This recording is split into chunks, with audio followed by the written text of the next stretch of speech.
Fala, meus queridos! Vocês estão bem? Rapaz, hoje eu trouxe uma obrinha top das top, top, top mesmo.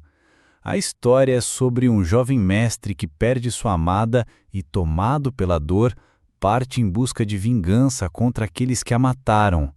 Mas sua jornada não para por aí. Depois ele passa a procurar um novo sentido para a vida. Eu li essa obra e achei simplesmente incrível.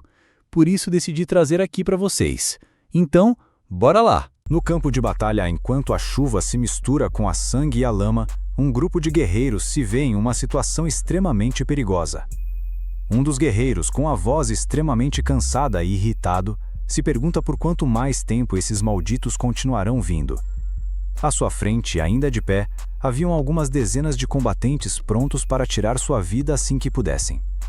Vendo uma abertura, os assassinos que antes estavam esperando para atacar se lançam em uma investida rápida para cima dos guerreiros, passando e cortando todos que estavam em seu caminho. Já preparada para dar um ataque certeiro, um dos assassinos, num tom ameaçador, diz que agora vai mandar ele para o além. Vendo o corte vindo em sua direção, aquele pequeno guerreiro cansado se concentra e, num piscar de olhos, avança em uma velocidade assustadora, derrubando 3 assassinos que estavam à sua frente, buscando ceifar sua vida. Seu golpe é tão rápido que os 3 assassinos, mesmo antes de caírem no chão, já estavam sem vida. Já encarando os outros assassinos em sua frente, o pequeno guerreiro fala que esses ataques não acabam nunca. Esses desgraçados malditos. O Palácio do Mar do Norte fez um trato com a Aliança Murim, e assim que esses velhos agem, nós fizemos um acordo e você me trai assim? Não tem jeito, tenho que arrumar uma forma de proteger minha senhora a todo custo. Com uma voz firme, o guerreiro grita para os seus homens: precisamos aguentar o máximo possível, a ajuda já está chegando. Nesse instante, uma voz rouca e calma fala ao longe: ajuda, você não deve estar falando desses caras aqui, certo? Após a voz, uma cabeça decepada é jogada à frente, e uma figura ao longe é vista com olhos vermelhos escarnates e um tamanho assustador, segurando outras cabeças em sua mão. O guerreiro, agora com um ar de preocupação, se pergunta como isso aconteceu, e vendo uma bandeira que estava lá ao fundo, ele finalmente percebe o pior cenário possível aconteceu. O monstro que está à sua frente, aquele que acabou com seus reforços antes mesmo de chegarem ao local, é o líder da Aliança Murim, a primeira espada perfurante do céu Dantin-Hak. Enquanto o líder da aliança caminha nas chuvas, ele pensa se aquilo é o verdadeiro poder de seus oponentes. Com uma voz fria, ele fala que o poder do pavilhão de gelo é realmente formidável, para eles conseguirem resistir tanto tempo contra seus guerreiros.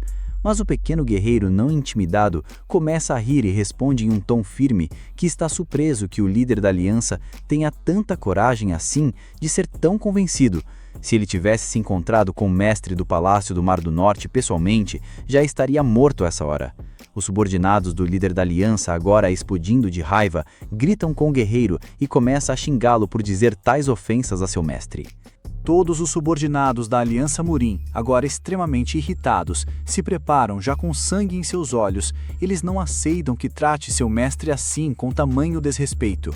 Isso para eles é mais que uma ofensa e um insulto à sua honra.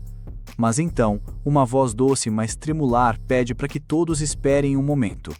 Seus passos são ouvidos levemente enquanto caminha na chuva.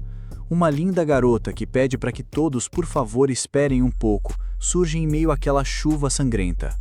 O guerreiro que estava pronto para a luta, agora com tão desesperado, pergunta à sua senhorita por que ela saiu desse jeito, e a menina responde a ele com uma voz calma, dizendo que tá tudo bem, e que não é para ele se preocupar.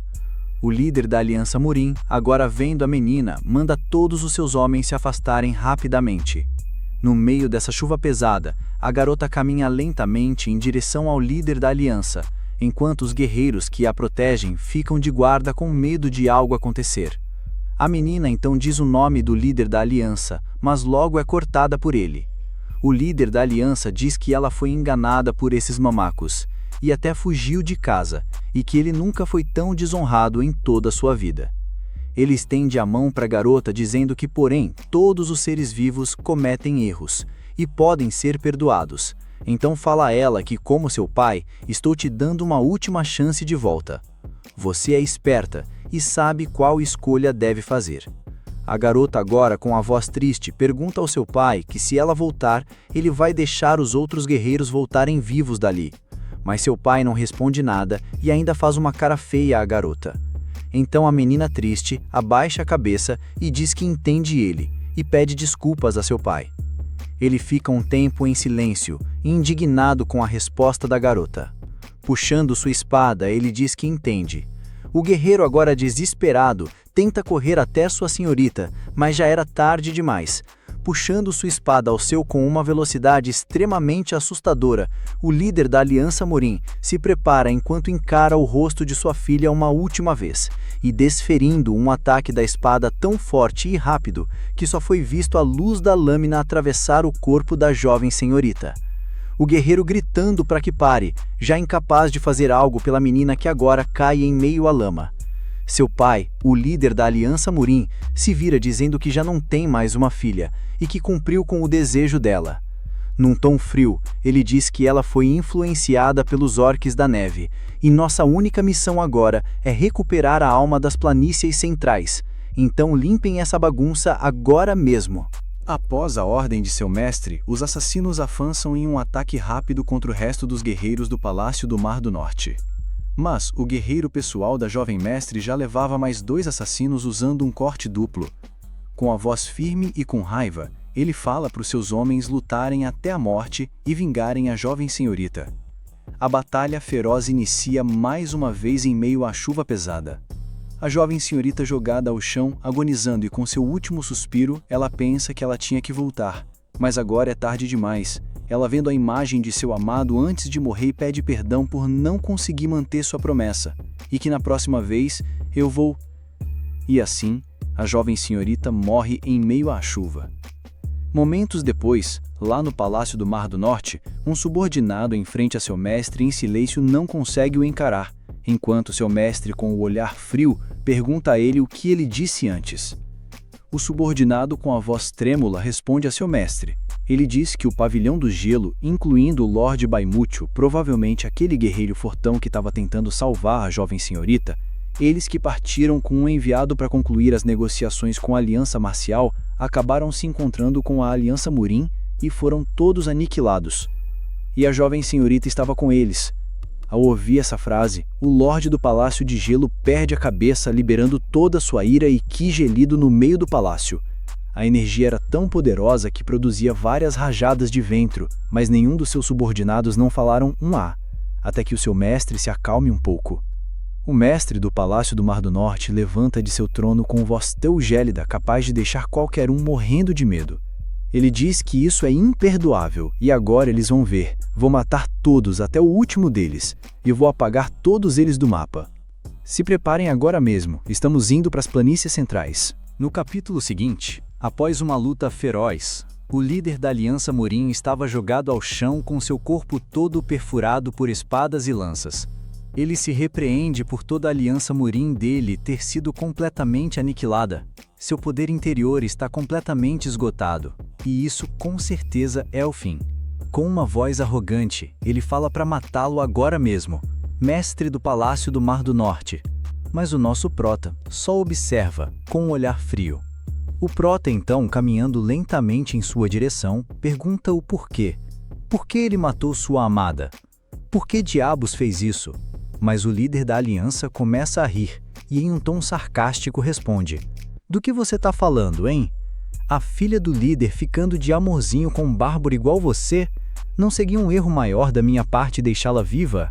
Por um segundo, o prota fica em silêncio, segurando todo o seu ódio. Após ouvir tais palavras, e erguendo as mãos e reunindo sua energia interna, pronto para atacar, o líder da aliança, dando um sorriso largo, diz ao prota que ele pode ter ficado com Jiang Nan, mas no final, ele nunca mais vai conseguir o que mais queria. Após terminar sua frase, seu corpo é perfurando bem ao meio com um ataque certeiro desferido pelo nosso menino. Mesmo à beira da morte, o líder da aliança se sente arrependido por tudo terminar deste jeito. Sua única filha, Hua Yan, a garotinha que dei todo o amor e carinho e que criei com dedicação, por que você traiu seu pai e associou-se com aquele bárbaro? Eu estou furioso e ressentido por isso. E naquela noite, com a morte do líder da Aliança Morim, Dan Shunhank, a longa batalha sangrenta de 6 anos chegou ao seu fim. Além da Viva do Mar do Norte, o mestre do Palácio do Mar do Norte, Sol Mudok, teve início. Esse também foi o momento em que ele se tornou o governante absoluto das planícies centrais. No entanto, Sol Mudok não mostrou nenhuma emoção e simplesmente olhou a lua com calma. Muito tempo depois, já no Palácio do Mar do Norte, uma flor murcha em um vaso pode ser vista, mas não qualquer flor. Na cabeça de Mudok, tudo o que lhe resta da jovem senhorita agora é essa flor já quase sem vida. Lembranças vêm em sua mente de uma pequena garota o chamando de Gaga enquanto ele estava trabalhando em seu escritório. A jovem senhorita Huayon, agora com um lindo sorriso no rosto, pede para que seu amado olhe rápido. E que finalmente, a lótus do amor, ela finalmente floresceu. Até o jovem mestre Mudok fica espantado, já que a famosa lótus do amor, essa flor incomum só floresce quando os casais realmente se amam. A pequena senhorita, agora com lágrimas em seus olhos, diz a Mudok que ela nunca duvidou de seus sentimentos. Embora ela esteja tão para baixo porque a flor não florescia, mas agora a flor que ela tanto cuidava floresceu tão lindamente. Ela, chorando bastante, afirma que não foi apenas ela que o amou, mas ele também a ama de verdade, e a flor só mais uma vez confirmou o que ela já sabia. O jovem mestre Mudok, abraçando sua amada e com uma voz carinhosa, diz que é claro que ele a ama. Quem mais ele amaria se não fosse você, Huayon? Abraçado a ela, em seus pensamentos ele diz que sua amada está tão feliz e que é muito grato por essa flor. Mas hoje em dia são apenas memórias passageiras. Olhando aquela flor, ele se pergunta se deveria encher todo o seu jardim com as lótus do amor. Passando o dedo sobre a pequena planta, ele diz que não importa o quanto ele tente, não dá para esquecê-la, e não sabe o motivo. E nesse momento, a flor que uma vez parecia sem vida, começa a florescer de novo com um brilho surpreendente. Se perguntando se isso é mesmo possível, o jovem mestre Mudok chama um de seus subordinados. Com uma voz firme, ele diz para que seu subordinado encontre alguém que o explique o que acabou de acontecer diante de seus olhos. O motivo da flor do amor florescer mais uma vez. Encontre essa pessoa mesmo que você procure por todas as planícies centrais. Após receber a ordem, seu subordinado parte rapidamente em sua missão. Alguns dias depois, no Palácio do Mar do Norte, e dito que aqueles que sabem tudo no mundo estão todos reunidos no palácio, todos aqueles velhos sábios continuam conversando em frente ao salão até uma voz firme ecoar por toda parte. Saiam! Todos os velhos se assustam, se perguntando se a voz vinha dos céus. O medo era evidente, mas todos saíram do salão rapidamente. Olhando do lado de fora, todos aqueles velhos ficam completamente surpresos em ver aquilo. Um jardim cheio de lótus do amor. Os velhos, ainda surpresos e extremamente curiosos, dizem que essa é a primeira vez que veem um jardim cheio de lótus do amor. É uma flor que talvez ninguém consiga sequer ver em toda a sua vida. A palavra amor está escrito no caule como se fosse um bordado. É sem dúvida a lótus do amor. Como esse lugar tem tantas flores tão raras? Após sua fala, uma voz atrás deles pergunta se eles gostam de flores. Um dos estudiosos tenta dizer algo, mas o senhor pergunta quem é o jovem atrás dele. Então, o jovem mestre se apresenta com um sorriso. Eu sou Seol Mudok, o dono deste jardim. Após ouvir seu nome, os estudiosos tomam um susto se perguntando se esse jovem é o senhor Seol Mudok e por que o governante absoluto das planícies centrais está aqui. Então, com um tom calmo, o jovem mestre responde a ele falando que todos já sabem que neste jardim está cheia de lótus do amor. Eu e minha amada fizemos todas as flores florescerem com o nosso amor. Mas quando ela se foi, a flor também molhou.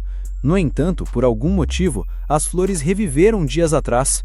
Assustado, um dos estudiosos se pergunta se a flor realmente reviveu, e que isso é tecnicamente impossível. O jovem mestre responde a ele falando que viu a flor reviver com os próprios olhos. A curiosidade e o mistério agora no rosto de todos aqueles estudiosos fazem com que eles comecem a trocar ideias sobre o ocorrido, até que um deles diz que ainda há uma possibilidade. O jovem mestre rapidamente chega à sua frente e com um tom intimidador pergunta de qual possibilidade é esta que ele está falando. Agora, o velho intimidado responde falando que talvez isso possa significar que a sua amada pode ter sido reencarnada, ou renascer em um novo corpo. Parece que o falecido amor do mestre do palácio pode ter reencarnado em algum lugar no mundo. Agora, com uma voz mais séria ainda, o jovem mestre pergunta se isso é verdade mesmo. O velho responde que, se não for, tem que existir outra explicação para que a Lotus cresça novamente. Então o jovem mestre começa a pensar consigo mesmo. Reencarnação, não é? Isso, finalmente há esperança. Eu consegui entrar nas planícies centrais e unificar toda a região, cumprindo o desejo de longa data do Mar do Norte. Mas tudo que tenho agora é vazio. Conforme o Mar do Norte prospera, meu desejo por você só cresce mais a cada dia, Ryuan. Eu te perdi e não tinha mais um propósito para continuar vivendo, mas agora... Com a voz mais confiante, o jovem mestre Mudok pergunta: E eles? Como vamos encontrá-la? Me dê uma solução. O velho rapidamente começa a falar. A Lotus do amor brilha fracamente quando os dois amores estão no mesmo lugar. Quando o mestre do palácio a encontrar, então a Lotus irá brilhar. Parando para pensar, o jovem mestre se lembra que a flor que sua amada trouxe para lhe mostrar naquele dia realmente estava brilhando. Mas na época ele não deu importância. Só agora entende que aquilo era na verdade um grande segredo que jamais poderia imaginar. O velho, agora animado, diz ao jovem mestre: levar uma flor viva deve ser difícil, então a melhor solução é colocá-la dentro de uma joia e levá-la com você, como um colar ou algo do tipo. O jovem mestre pergunta ao velho se isso é realmente possível, e o velho confirma que sim. Agora, com um novo objetivo em mente, o jovem mestre animado diz: confiarei em você, velho. Partiremos em 10 dias. Preparem-se até lá. E se tudo correr bem, recompensarei cada um dos senhores com 100 yangues de ouro. Ao ouvirem a recompensa, todos ficam chocados com a quantia. Aquilo permitiria que qualquer um vivesse sossegadamente pelo resto da vida. Não querendo ouvir os gritos de alegria dos estudiosos, o jovem mestre avisa que sairá primeiro, e todos pedem para que o mestre Mudok se cuide. Após sair dali, o jovem mestre, agora pensativo e aliviado, diz para si mesmo: eu pensei que nunca mais veria a minha amada, mas agora tenho uma pequena esperança, e farei de tudo para encontrá-la, não importa onde esteja, mesmo que seja no inferno, irei até ela. Espere por mim, só mais um pouco. Capítulo seguinte, já dentro de um navio, navegando pelos mares do norte, o jovem mestre Mudok está estudando. Ele conclui pelo mapa à frente que já visitou quase todas as regiões. Com um olhar meio tistre, ele pensa que a única região que falta agora é a região de Ainã. Já se passaram 3 anos e 5 meses desde que começou a procura da reencarnação de sua amada, mas ainda não encontrou nenhum lugar ou pista sobre ela dentro das planícies centrais. Durante esse longo tempo, o treinamento não foi negligenciado, e graças a isso, o nosso jovem mestre teve um avanço do reino da transformação até o reino profundo, e experimentando uma metamorfose completa 2 vezes. Com um tom de esperança, ele se pergunta se sua amada está realmente em Ainã. Segurando o colar que contém a Lotus do amor, ele se pega mais uma vez pensando em sua amada, Huaiyan. Então memórias voltam em sua mente do dia que ela o pediu para partir. Neste dia em específico, ele gritou com ela perguntando o porquê desta decisão e que ela não precisava ir, então por que ela quer tanto ir? Mas a jovem senhorita responde ao seu amado que seu pai decidiu participar pessoalmente desta negociação, e se eu, filha dele, cuidar disso, ele certamente vai entender as suas intenções. Mas o jovem mestre fala que não, que isso provavelmente é uma armadilha, mas a jovem senhorita determinada diz a ele que, só desta vez, eu quero confiar no meu pai. Por favor, me deixe ir. O prota, vendo a determinação no olhar de sua amada, acaba aceitando. Ele, sem conseguir ir contra o desejo de sua adorável esposa, responde que tá bom, mas se algo parecer errado, não hesite em voltar o mais rápido possível. E ela, com um sorriso agora alegre no rosto, responde que vai voltar correndo. Ela também diz para ele levar isso com ele, mas o jovem mestre a pergunta o que é isso. A garota, agora tímida, responde que aquilo é uma lembrança da falecida mãe dela. Sua mãe havia lhe dito que esse colar tem o poder de voltar para a pessoa que o deu. Com uma voz leve, ela fala para seu amado que esse colar sempre o trará de volta para ela. Independente de onde ela for, ele vai encontrá-la. Sorrindo, ela diz para ele não se preocupar, que jamais ela irá deixá-lo ou sair do seu lado. Agora, com tristeza no coração, ele se repreende, dizendo que ele jamais deveria ter deixado ela ir. Deveria ter parado ela a todo custo naquela época. Após acordar e perceber que todas aquelas lembranças não passavam de um sonho do passado, o jovem mestre Mudok escuta vários gritos vindos do convés da pequena embarcação onde estava. Os gritos diziam: "Uma tempestade se aproxima!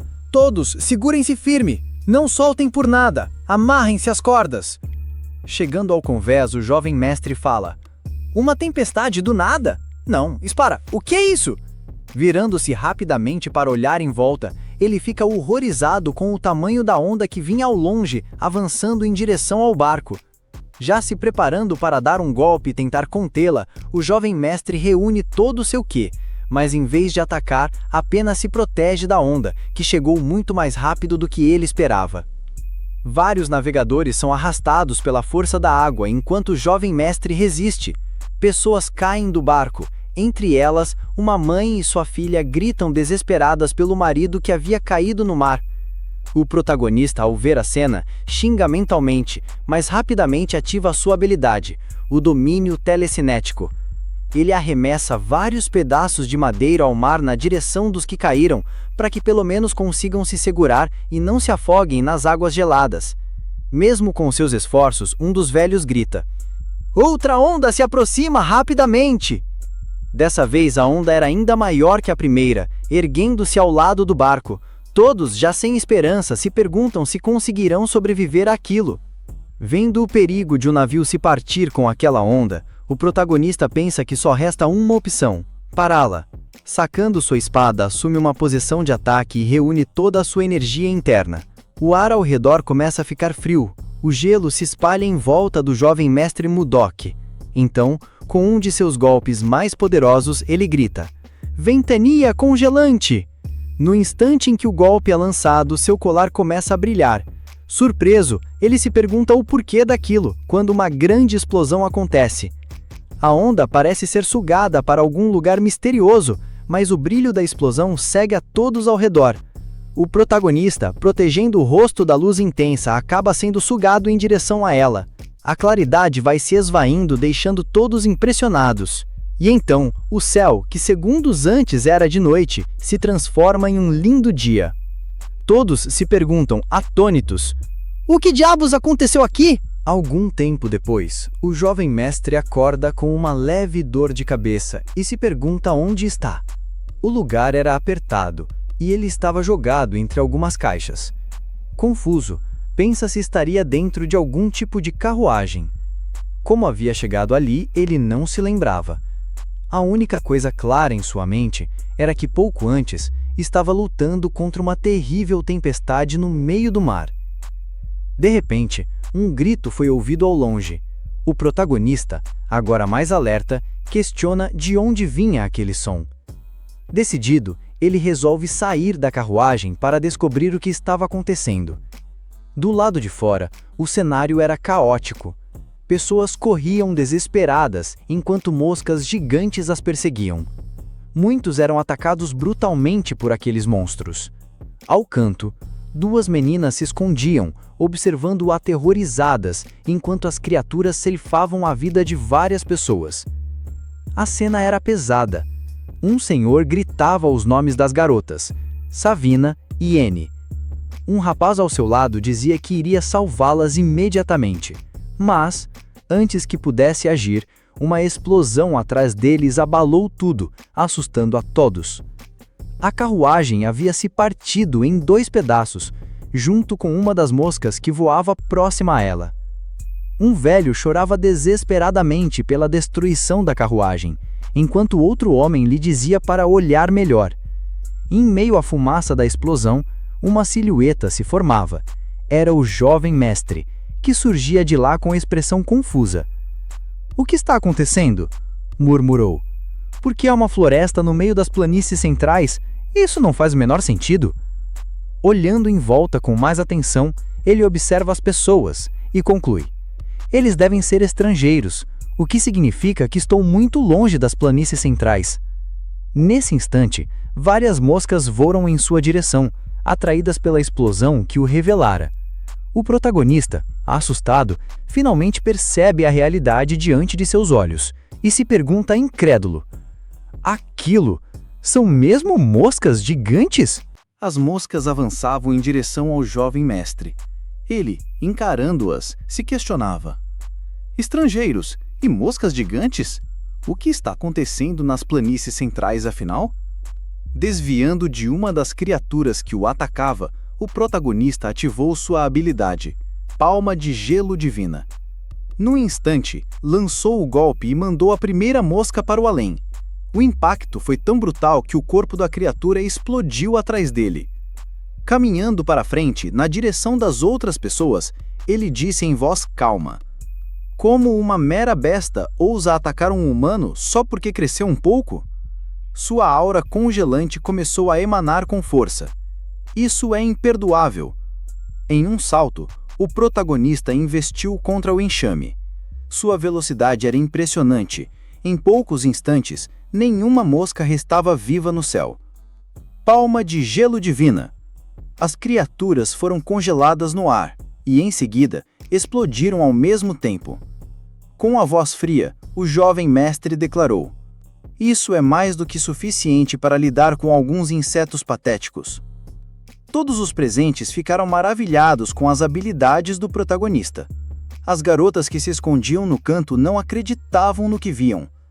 Um dos homens, ao ouvir a voz que ecoava, voltou-se em direção a ele. Contudo, não conseguiu compreender uma única palavra, já que o idioma usado pelo espadachim era totalmente diferente. Inclinando-se diante de Mudok, o homem falou em sua própria língua. Agradeceu por ter salvo sua associação de comerciantes e perguntou se poderia saber o nome de seu salvador, o espadachim mágico. O protagonista, pensativo, refletiu: o que ele está dizendo? Parece que está me agradecendo. Então, com calma, respondeu: me desculpe, mas não entendo sua língua estrangeira. Há alguém aqui que saiba falar o idioma das planícies centrais? Todos o olharam com expressões confusas após suas palavras. O protagonista pensou que não haviam entendido, enquanto continuavam conversando em sua língua estranha. Ele repetiu: realmente não há ninguém aqui que fale o idioma das planícies centrais? De repente, lá do fundo, um homem surgiu correndo em direção a eles. Os homens à frente do protagonista começaram a conversar entre si. Um deles estendeu a mão, revelando algo que parecia um anel. O protagonista franziu o senho, intrigado. O que esse cara pretende, mostrando um anel? Então, o senhor fez uma pose estranha e declarou: interpretação de linguagem. Em seguida, com a atitude de um verdadeiro ídolo excêntrico, colocou o anel em seu dedo. Após essa cena bizarra, olhou para o jovem mestre e perguntou: pode me ouvir agora? Será que consegue me entender? Curioso, o protagonista respondeu: como você está falando a língua das planícies centrais fluentemente de repente? Isso seria poder do anel que acabou de usar? O homem sorriu e confirmou: exatamente. Agora posso compreender perfeitamente a língua das planícies centrais. Permita-me me apresentar novamente. Sou Admi Ruol, líder da Associação Mercante Ruol. Quero agradecer por salvar nossa associação de comerciantes. Posso saber o nome de nosso salvador, o Senhor Espadachim Mágico? Confuso, o protagonista replicou: não sei o que é esse tal de espadachim mágico, mas meu nome é Seou Mudok. Surpreso, Admand insistiu: como assim você não sabe? Um espadachim mágico é alguém que domina tanto a espada quanto a magia, exatamente como você demonstrou. Mudok, com expressão séria, perguntou: o que é magia? As palavras deixaram Admand atônito. Como pode não saber? Você acabou de lançar gelo diante de todos nós. Isso não é magia? Chocado, o velho pensou consigo mesmo: de onde diabos esse sujeito veio? Como vou explicar magia para ele? Antes que pudesse refletir mais, o protagonista falou com voz fria e ameaçadora: eu fiz uma pergunta. É melhor responder rápido. O suor escorreu pela testa de Admand. Esse homem é louco ou algo ainda pior? Melhor contar tudo o que sei antes que ele perca a paciência. E assim, Adman começou a explicar os fundamentos da magia. O tempo passou, rápido, e quando finalmente terminou de explicar o básico, o sol já se punha e a noite caía. Agora sentados diante de uma fogueira, Mudok refletiu. Então, existe algo chamado magia nesta parte das planícies centrais. O mundo é de fato vasto. Mas Adman arqueou as sobrancelhas e perguntou: Você continua mencionando essas planícies centrais, mas afinal, o que é isso? Confuso, Mudok respondeu: O que você quer dizer com isso? Não sabe onde está agora? Adman retrucou: Não estamos nas planícies centrais. Nunca ouvi esse nome em toda a minha vida. Mudok indignou-se. Isso é um absurdo. Estou neste exato momento nas planícies centrais. Com firmeza, Adman corrigiu. Está enganado. Aqui não são as planícies centrais. Esta é uma floresta que leva diretamente à capital do reino de Drake, chamada Barhan. Mudok riu em desdém e replicou: Escute, meu amigo estrangeiro. Nunca ouvi ninguém chamar as planícies centrais de reino de Drake. Você não parece tão velho, mas já está caducando. Ofendido, Adman explodiu. Quem você acha que está caducando? Tenho apenas 50 anos. O problema é você que insiste em dizer que este lugar são as tais planícies centrais, mesmo depois de nos salvar. Mudok então falou tranquilo. Tudo bem, é fácil descobrir a verdade. Basta perguntar ao garoto que está escondido atrás daquela árvore. Ao ouvir isso, o menino levou um susto por ter sido descoberto. Hesitante, caminhou lentamente até eles. Edmundo olhou para o menino e perguntou: Léo, o que está fazendo aqui? Mas antes que o garoto pudesse reagir, Mudok interveio com expressão séria. Certo, garoto. Me responda honestamente. Estamos nas planícies centrais ou no reino de Drake? Léo permaneceu em silêncio. Irritado, Mudok estreitou os olhos. Por que está aí parado sem dizer nada? Foi então que Edmundo suspirou e explicou. Não adianta o quanto você fale. Léo não vai entender uma única palavra sua. Em seguida, retirou o anel do dedo e o entregou ao protagonista. Pegue, coloque-o e grite: interpretação de linguagem. Mudok pegou o anel sem hesitar. Edmundo, no entanto, pensava consigo mesmo. Mesmo sendo um desperdício emprestar um artefato mágico tão caro como um intérprete de idiomas para esse maluco, não posso aceitar continuar sendo tratado como caducando. O jovem mestre então colocou o anel no dedo e em voz firme pronunciou: interpretação de linguagem. De repente, uma estranha energia percorreu seu corpo, deixando-o intrigado. Para sua surpresa, passou a compreender cada palavra que os estrangeiros diziam. Que fetifaria incrível, pensou. Virando-se para o garoto, falou com calma. Diga-me seu nome.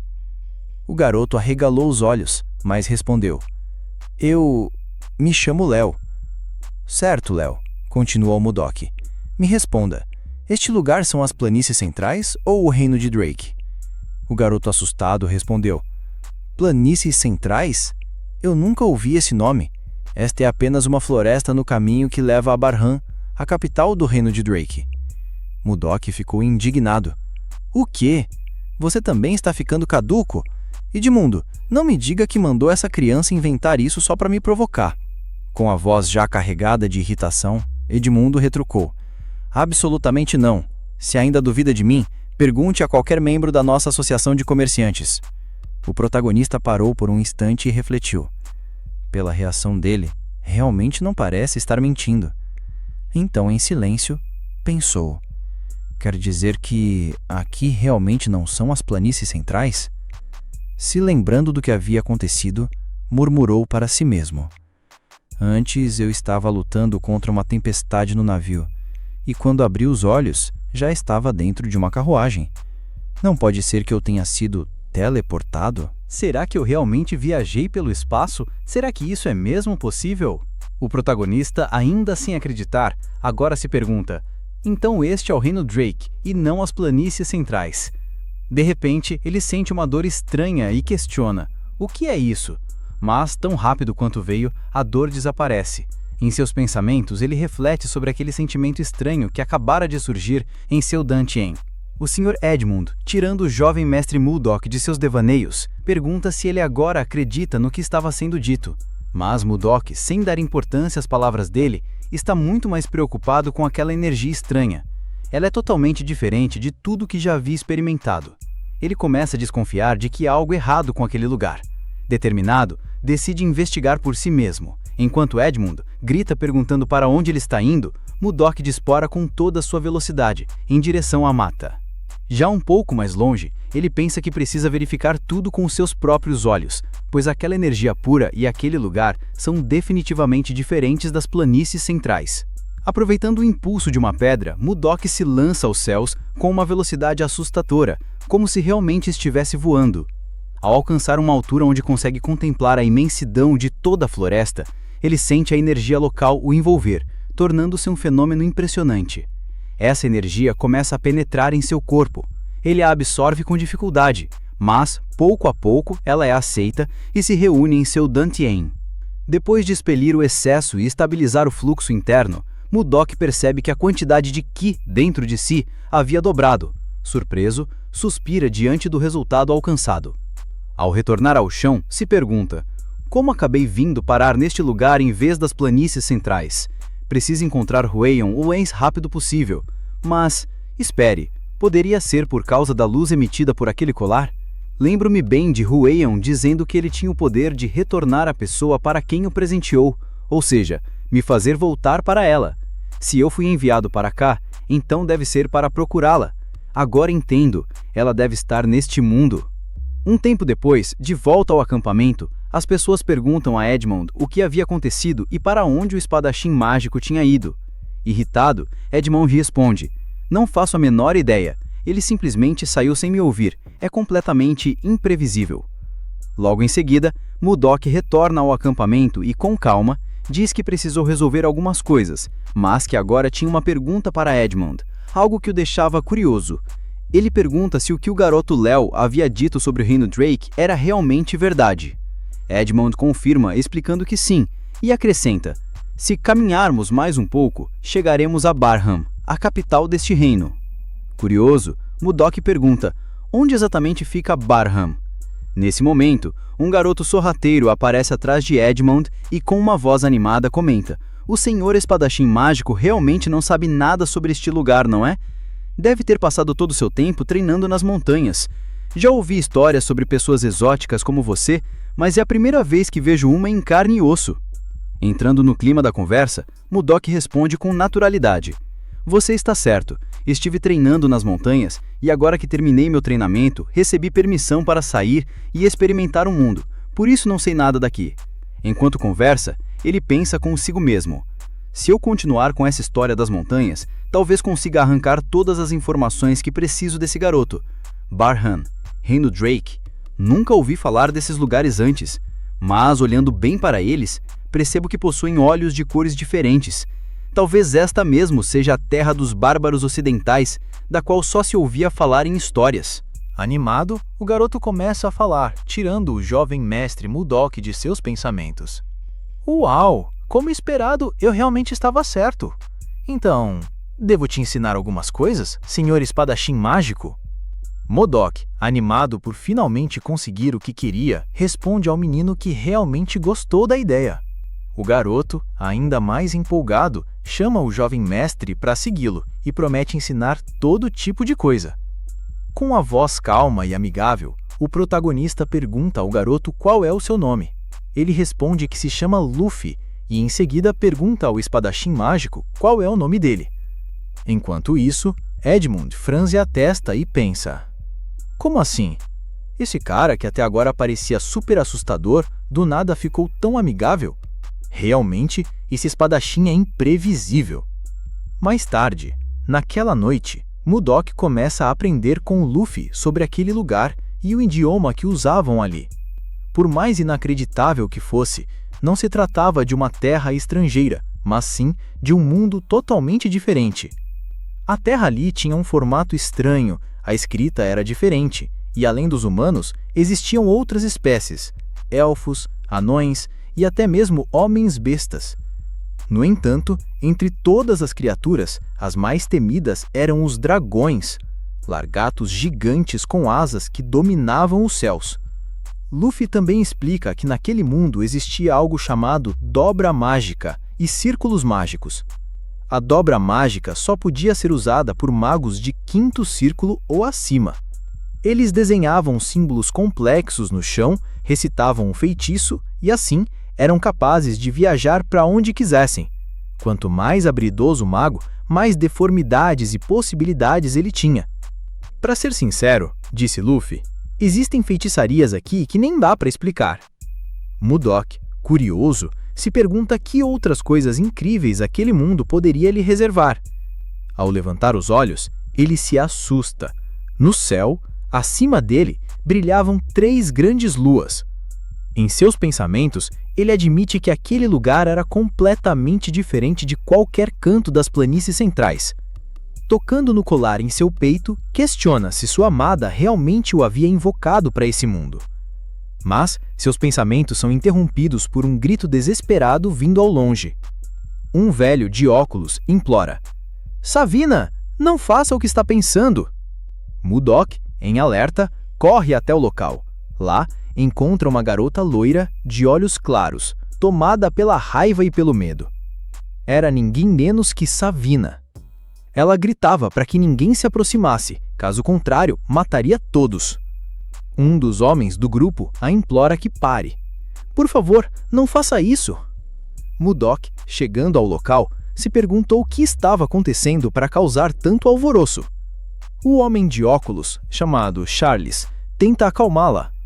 "Savina, estamos quase chegando na capital. Lá, com certeza, os magos poderão curar vocês. Eu mesmo pedirei ajuda ao Sr. Edmund. Vai ficar tudo bem. Solte essa faca. A Anne está com medo." Mas Savina, com um tom de ódio, responde: "Charles, acha mesmo que eu sou uma idiota?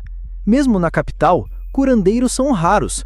E se conseguirmos encontrar um, sabe quanto custa contratá-los?" Ela pressiona a mão contra o peito e, com lágrimas nos olhos, grita: "O maldito ovo de mosca está alojado no meu coração. Ele pode eclodir a qualquer momento e, quando isso acontecer, vou virar hospedeira de uma larva. Ninguém pode curar isso. Quando o ovo eclodir, ele vai me separar da Anne. Então, é melhor morrer enquanto ainda estou inteira." Charles apenas a encara, triste e sem palavras. Nesse momento, uma voz firme ecoa ao longe. "Espere!" Era Mudok. Com a voz calma, ele diz: "Eu tenho uma pequena ideia do que você está passando." Antes que ela pudesse reagir, ele toma a faca dela com um movimento tão rápido que Savina nem percebe como aconteceu. Guardando a lâmina, ele afirma: "Eu mesmo vou tratar você. Essa adaga ficará comigo." Savina, assustada, se pergunta como ele havia feito aquilo. Enquanto caminha lentamente em direção às 2 garotas, Mudok continua com firmeza: "Venham, sentem-se aqui, vou começar o tratamento de vocês agora mesmo." Edmund chega apressado, com um ar de surpresa, perguntando ao jovem Mudok se ele também conhece magia de cura. Mas Mudok responde que não conhece magia, apenas algumas técnicas de cura usadas no lugar de onde veio, e pede para que todos fiquem calmos por enquanto. Ao ouvirem suas palavras, todos se enchem de esperança de que as 2 garotas poderiam ser salvas. Edmund, agora quase como uma esposa grudenta, se agarra ao jovem Mudok e implora: "Por favor, salve essas crianças, senhor espadachim mágico. Não tenho muito para lhe oferecer, mas com toda certeza vou retribuir de todo o coração." Mudok, com um olhar de nojo, pede que aquele velho suado se afaste dele. Em seguida, acrescenta que iria fazer isso de qualquer jeito, não era preciso pedir. Empurrando Edmund para o lado, Mudok anuncia que vai começar o tratamento e pede para que todos se afastem um pouco. Enquanto o protagonista caminha lentamente em direção às meninas, Edmund, mais parecendo um cão de caça, começa a afastar o restante das pessoas. Com as garotas agora sentadas no chão, Mudok se posiciona atrás delas e fala, em uma voz calma: "Não precisam ficar tensas, isso vai ser rápido." Ele pede para que fechem os olhos e relaxem, e elas obedecem de imediato. Colocando suas mãos nas costas das meninas, começa a circular sua energia interna pelo corpo delas. Em seus pensamentos, recorda-se de que os ovos do inseto deveriam estar próximos ao coração. Então, concentra-se mais profundamente, vasculhando o corpo delas com sua energia. Depois de um tempo procurando, finalmente os encontra. Agora que encontrou os ovos das moscas, com um suspiro ele pensa que felizmente nenhum deles havia eclodido, o que facilitaria bastante seu trabalho. Se eu apenas controlar minha energia e queimar os ovos sem prejudicar o coração, murmurou para si. Canalizando sua energia na intensidade necessária, ele a aplica no corpo das meninas. Sua força percorre os corações das duas, atingindo diretamente os ovos das moscas. As garotas, agora podendo respirar normalmente, soltam um grande suspiro enquanto puxam o máximo de ar para os seus pulmões. Olhando o resultado de seu trabalho, Mudok sorri e diz às duas: "O tratamento está concluído. Vocês não precisam mais se preocupar."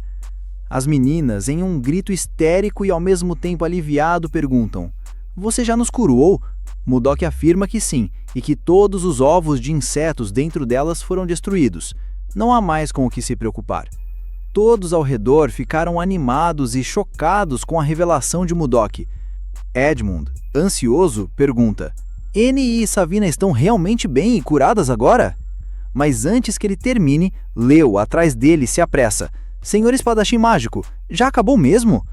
Com um olhar acolhedor, Mudok responde: "Sim, elas estão bem. Não haverá efeitos colaterais, então vocês não precisam ter medo." As duas meninas, alegres, começaram a agradecer ao grande espadachim mágico por tê-las salvo daquela terrível situação. Todos no local, exceto Luffy, se curvam diante de Mudok em agradecimento. Ele apenas sai dali com um sorriso no rosto, satisfeito por ter feito algo tão bom. Um pouco distante, já deitado sobre o galho de uma árvore, pensa consigo mesmo: "Hoje foi realmente um dia muito longo."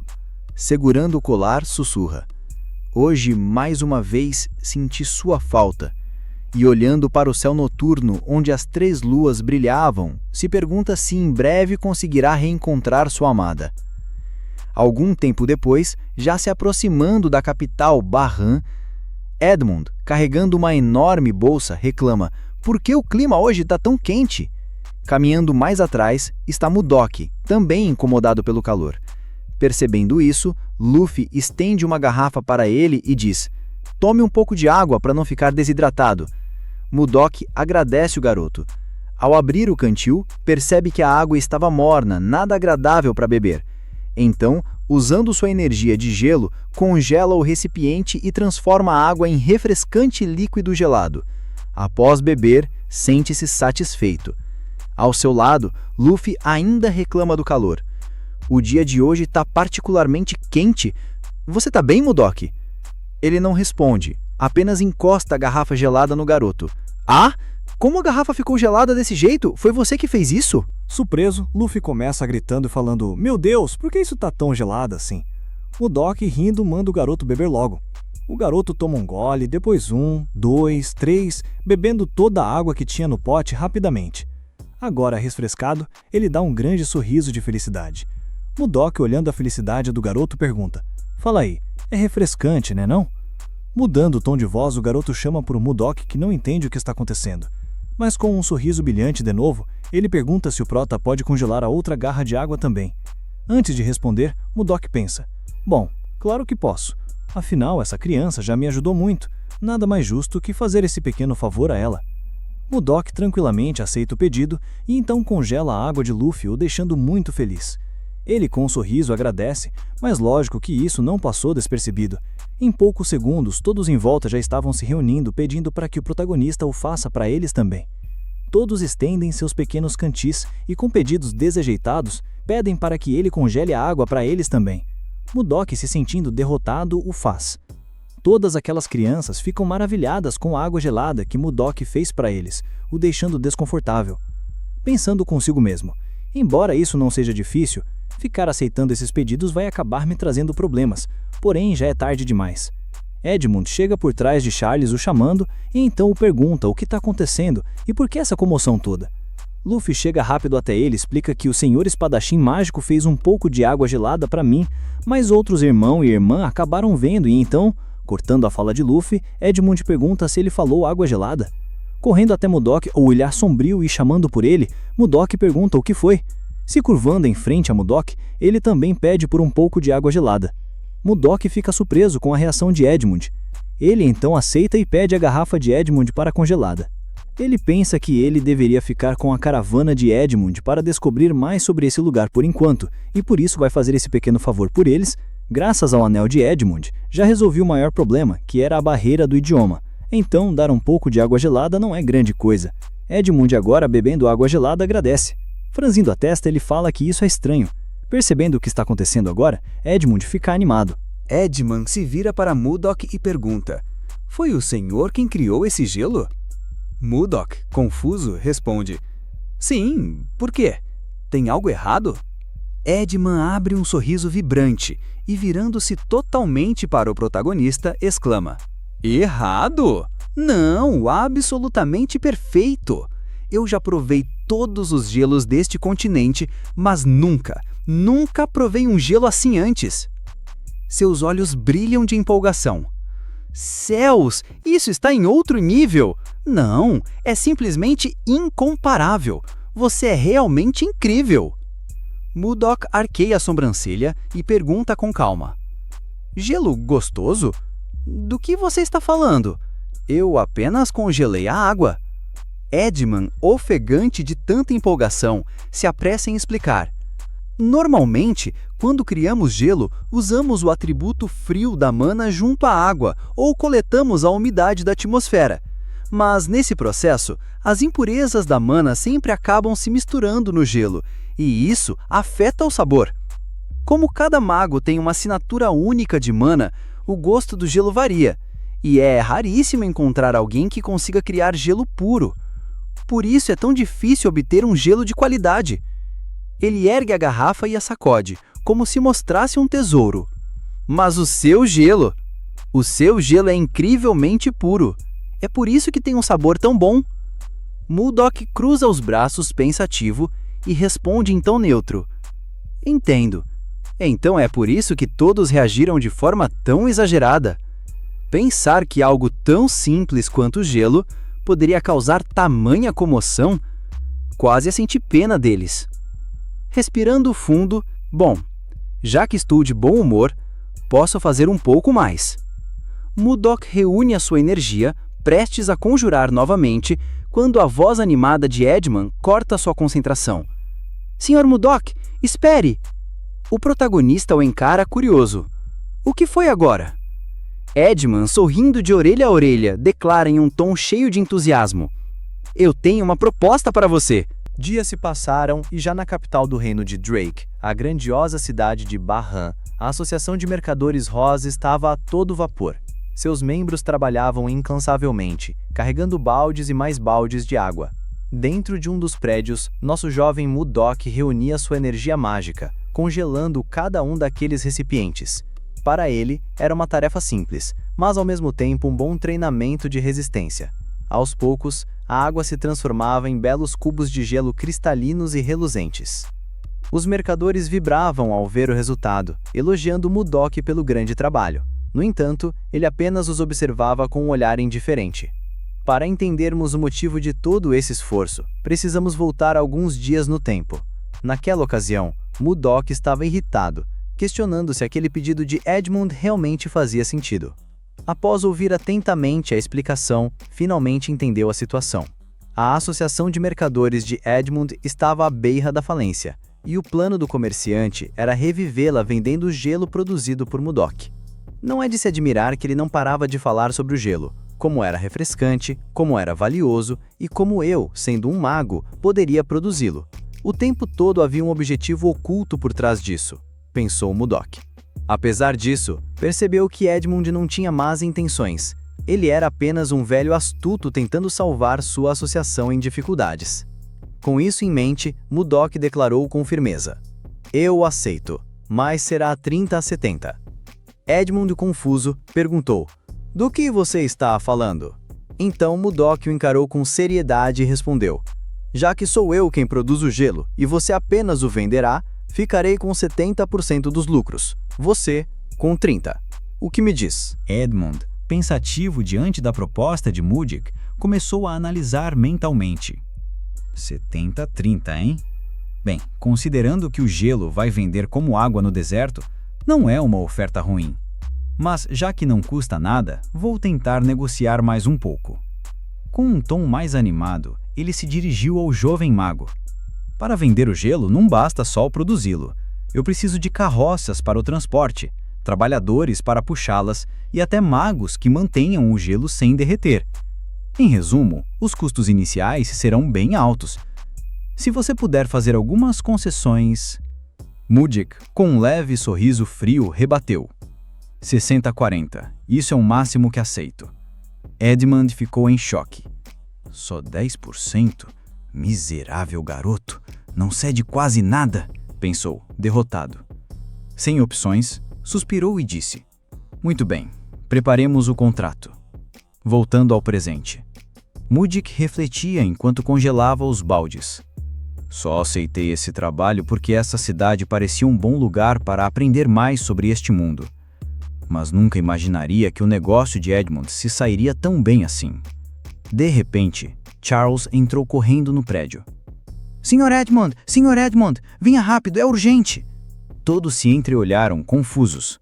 Lá fora, uma multidão cercava o estabelecimento da Associação de Mercadores. Homens e mulheres gritavam exaltados. É daqui que vem o doce gelado! Nós sabemos que vocês também vendem o gelo. Vão vender para nós ou não? Eles bradavam seus nomes, as cidades de onde vinham e até suas participações em outros comércios tentando chamar a atenção. Edmund, suando frio, colocou-se à frente. Por favor, formem uma fila. Se não se organizarem, não poderemos atendê-los. Mas ninguém o ouvia. O barulho aumentava cada vez mais. Então, de repente, uma voz firme e implacável ecoou na mente de todos. Calem a porra da boca agora! O impacto foi como se cada um tivesse levado um golpe de martelo na cabeça. O silêncio foi imediato. Todos, atônitos, voltaram-se para ver de onde vinha aquela presença esmagadora. E lá estava ele, o espadachim mágico Mudgeck. Com um olhar frio, mas tom educado, ele disse: dentro desta loja, todos manterão o silêncio absoluto. Se fizerem barulho novamente, serão expulsos sem exceção. Os clientes, tremendo diante de sua aura, confirmaram com a cabeça. O salão inteiro mergulhou em silêncio. Respirando aliviado, Edmund retomou a palavra. Nossa associação só realiza vendas em grandes quantidades. Se você veio por pequenas porções, sinto muito, mas terá de ir embora. Talvez no futuro possamos atender pedidos menores, mas por enquanto não é possível. A multidão começou a se agitar novamente, mas antes que o barulho crescesse, o olhar cortante de Mudgeck os fez se calar outra vez. Resmungando, aqueles que não tinham dinheiro para grandes compras começaram a deixar o local, xingando e reclamando alto. Mudgeck apenas os observou com frieza e disse: tenham uma boa viagem de volta. Edmund, tentando manter a compostura, ergueu a voz para os que ficaram. Aqueles que desejam comprar em quantidade, formem uma fila ordenada, serão atendidos imediatamente. A loja, antes caótica, enfim voltou à ordem, sob a sombra da presença esmagadora de Mudgeck. 3 homens se apresentaram diante de Edmund. O primeiro falou com voz firme. Sou representante da Associação de Comerciantes Meiji. O segundo, elegante e formal, inclinou-se levemente. Meu nome é Benjamin, mordomo da família do Conde Slab. E o terceiro, de postura altiva, declarou: estou aqui em nome da família Arista. Nos pensamentos de Edmund, um turbilhão se formava. A Associação Meiji, uma das 10 maiores de todo o continente. Além disso, a prestigiosa família do Conde Slab e os nobres Arista. Eu sabia que poderíamos lucrar muito com o gelo, mas isso já é demais. Quem diria que seríamos tão sortudos assim? Um sorriso escapou de seu rosto, difícil de conter. Ao olhar para Mudgeck, pensou: tudo isso é graças a ele, ao espadachim mágico que salvou minha vida. Nossa associação ainda não se recuperou completamente, mas se não fosse por Mudgeck, jamais teríamos uma chance como esta. Virando-se para o jovem, animado, disse: Senhor espadachim mágico, por que não descansa um pouco agora?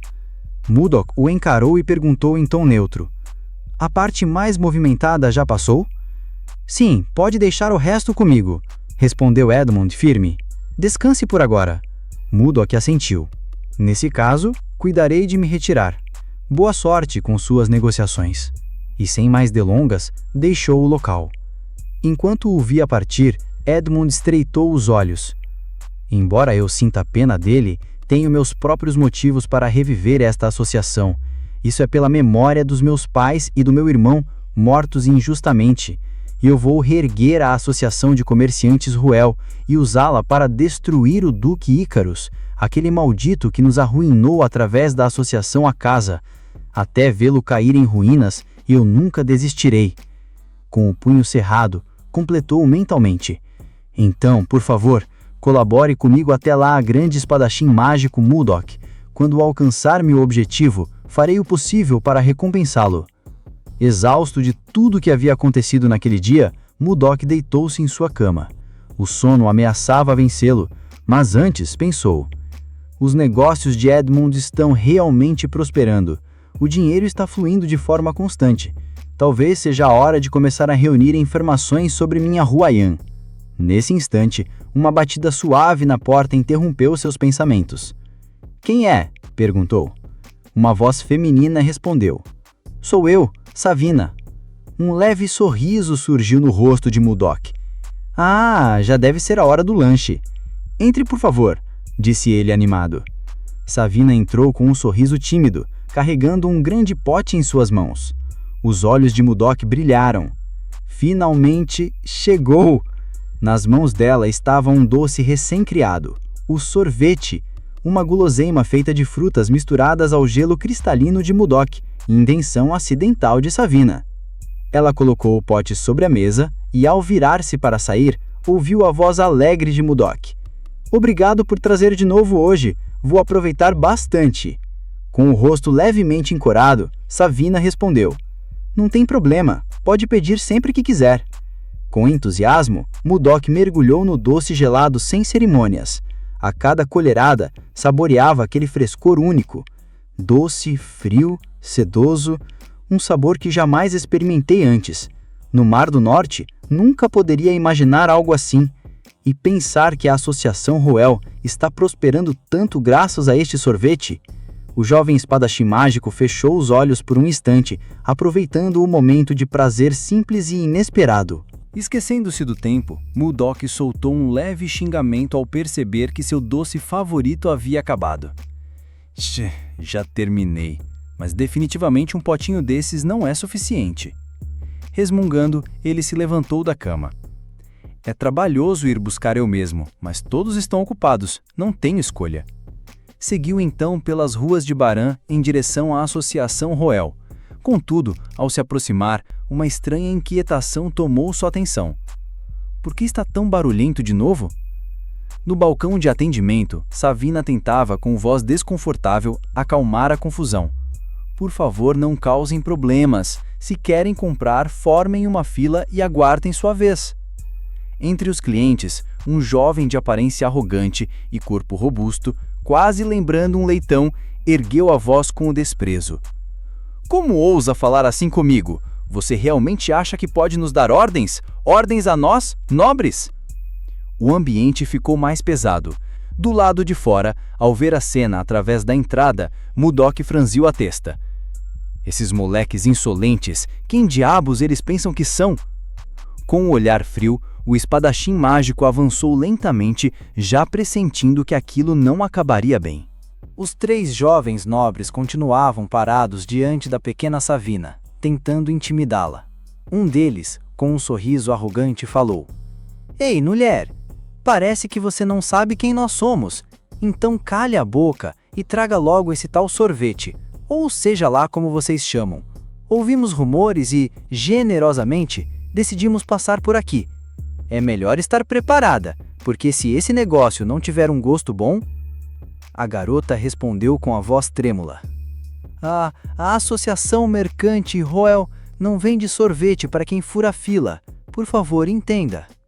Mas, antes que terminasse, o gorducho com cara de leitão gritou. O quê? Você está dizendo que nós, nobres, Devemos esperar em fila junto desses plebeus? Já é humilhante estar no mesmo espaço que esses camponeses, e você ainda quer que fiquemos atrás deles? Está pedindo para morrer? As palavras cheias de desprezo irritaram Mudok, que observava a cena de longe. Savina, porém, respirou fundo e respondeu, agora com a voz mais firme. Eu não sirvo sorvete para nobres só porque são nobres. O garoto bufou, enfurecido. Então está nos desafiando? Em seus pensamentos, Savina sabia que aquilo podia terminar mal, mas tinha certeza de que o espadachim mágico não a deixaria sozinha. Forçando um tom sarcástico, retrucou. Eu? Desafiar você? Não seja ridículo, estou apenas cumprindo as regras. Sua insolente! O outro nobre, tomado pela raiva, sacou a espada e apontou para ela. Então quer mesmo morrer? A garota manteve o olhar sério, encarando a lâmina sem mostrar medo. Mas antes que avançasse, foi interrompido pelo terceiro jovem, que até então permanecera calado. Seu olhar frio o denunciava como o verdadeiro líder. Samuel, não seja precipitado. Quer jogar nossa dignidade no lixo? Ele caminhou até Savina, cada passo pesado como uma ameaça. Sua voz era gelada quando disse: Vamos experimentar esse sorvete. A menina, sentindo aquele olhar que parecia congelar a sua alma, gaguejou. Claro, eu vou buscar. Não gosto de esperar. Ele cortou, ainda mais frio. Apresse-se. O pânico tomou conta dela, até que uma voz firme ecoou. Esperem! Era Edmund, correndo em defesa da jovem. A Associação Mercante Roel não vende para quem desrespeita a fila, declarou com imponência. E você, Savina, já esqueceu disso?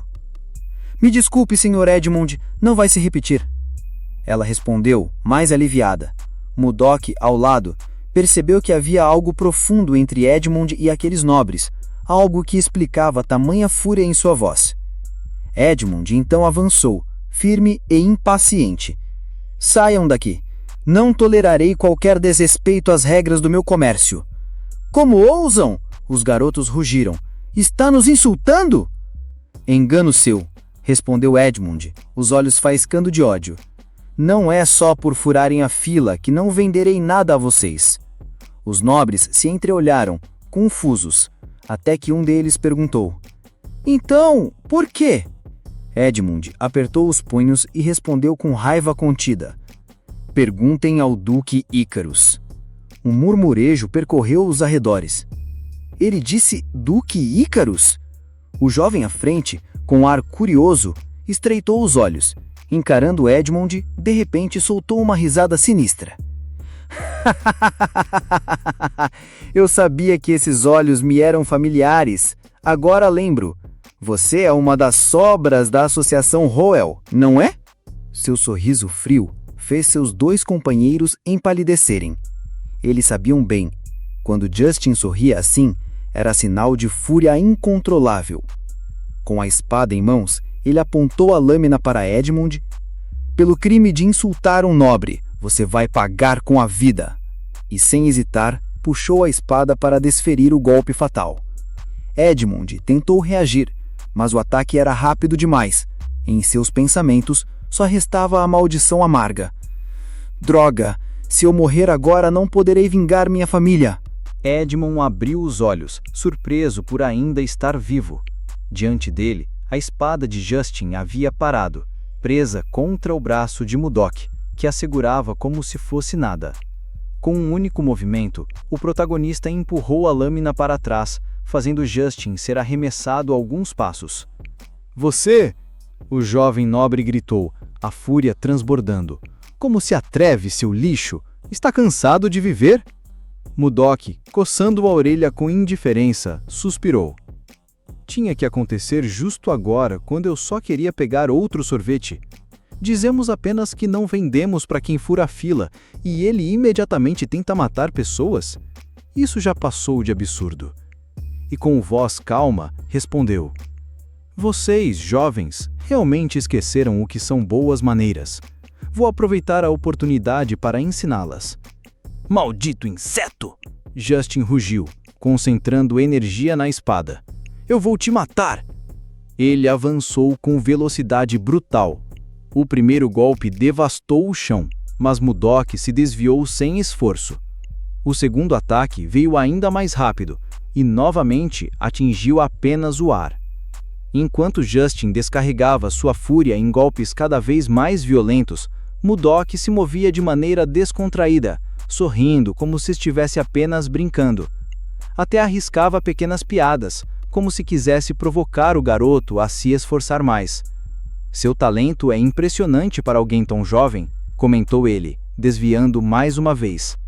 Mas não importa quantas vezes tente, essa sua espada ridícula jamais vai sequer me encostar. Os ataques de Justin ficavam cada vez mais desesperados, mas Mudok continuava falando, firme. A nobreza deveria andar de mãos dadas com a razão, que significa harmonia.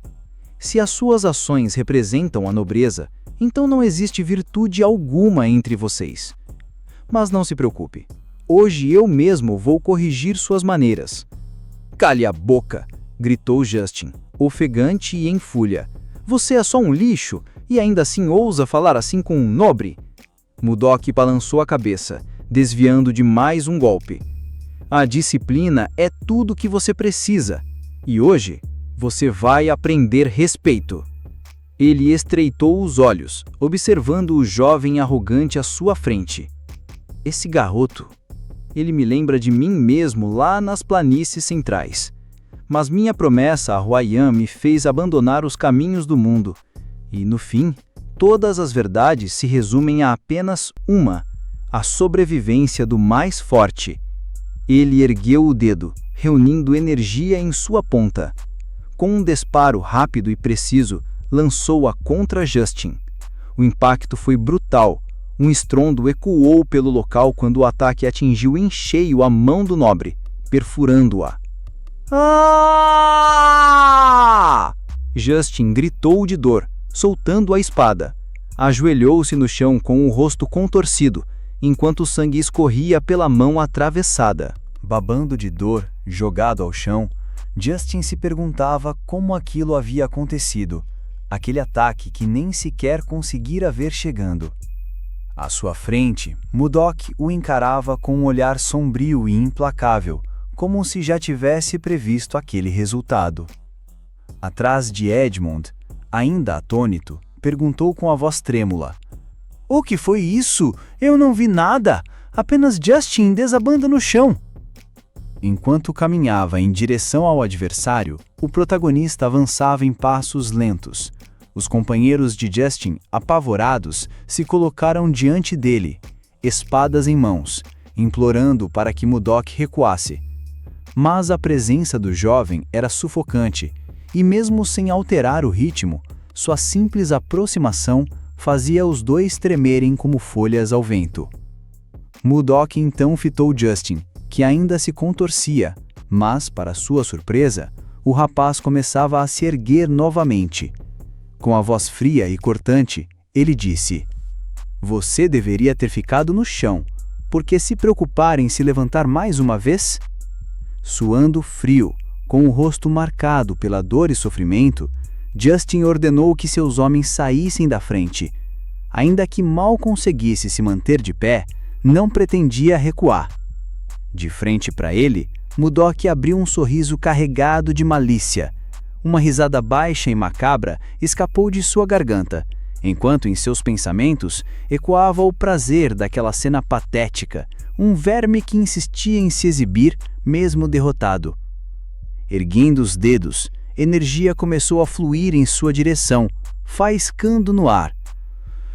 "Muito bem", murmurou com frieza. "Se é assim que quer, tudo bem.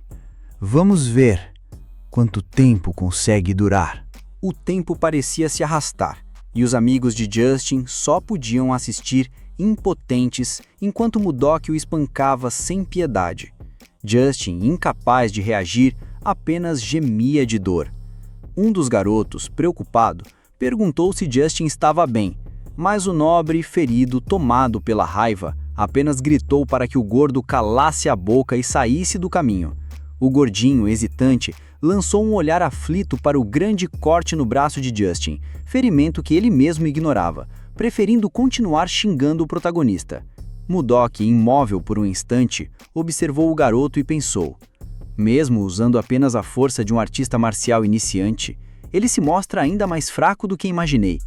Já devo parar? Não conheço esse lugar o suficiente para simplesmente matá-lo agora.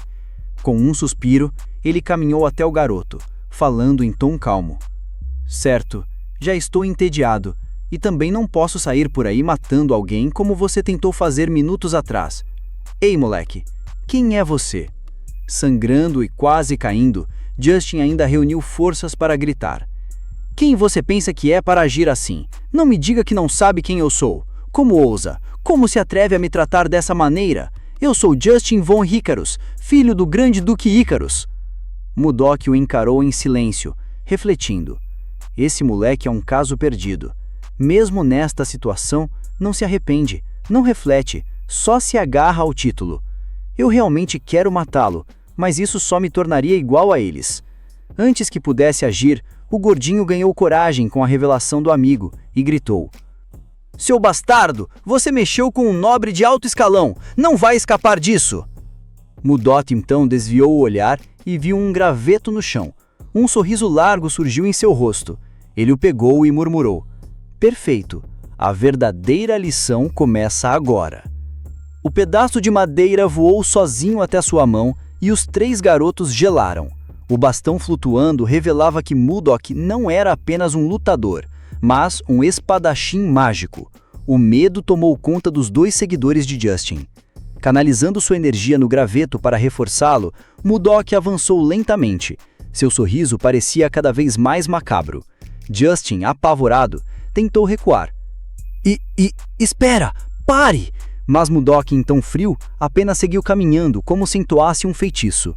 O pânico tomou conta dos 3, que se arrastaram pelo chão, implorando.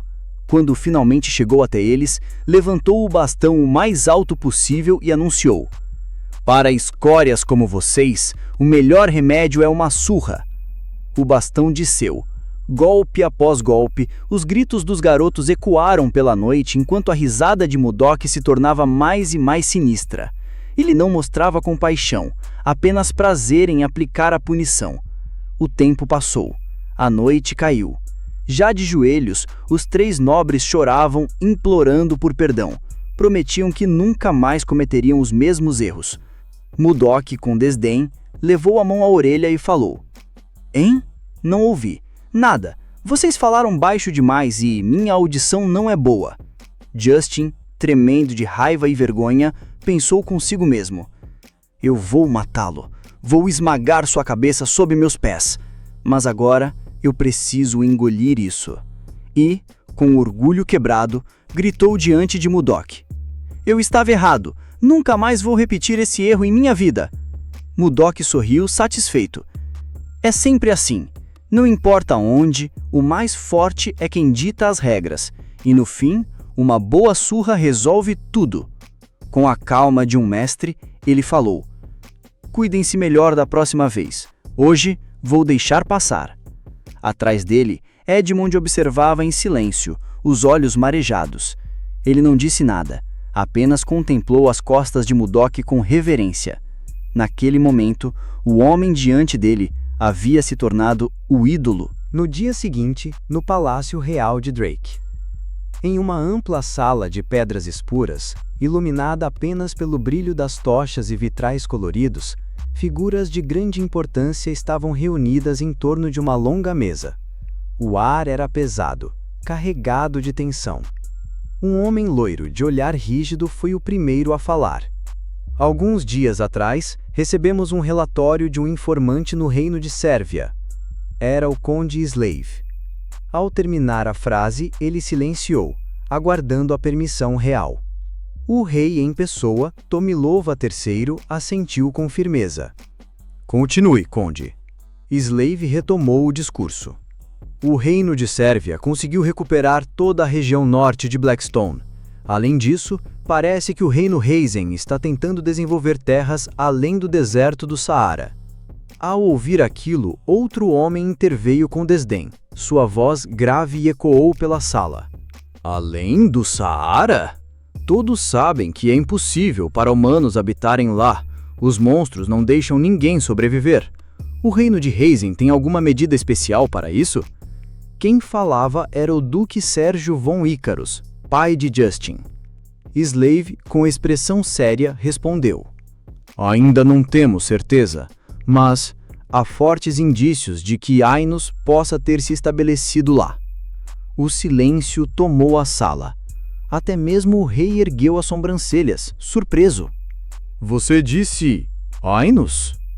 Um homem gordo, de pele mais escura, conhecido como Conde Crash, começou a suar frio. Isso é verdade?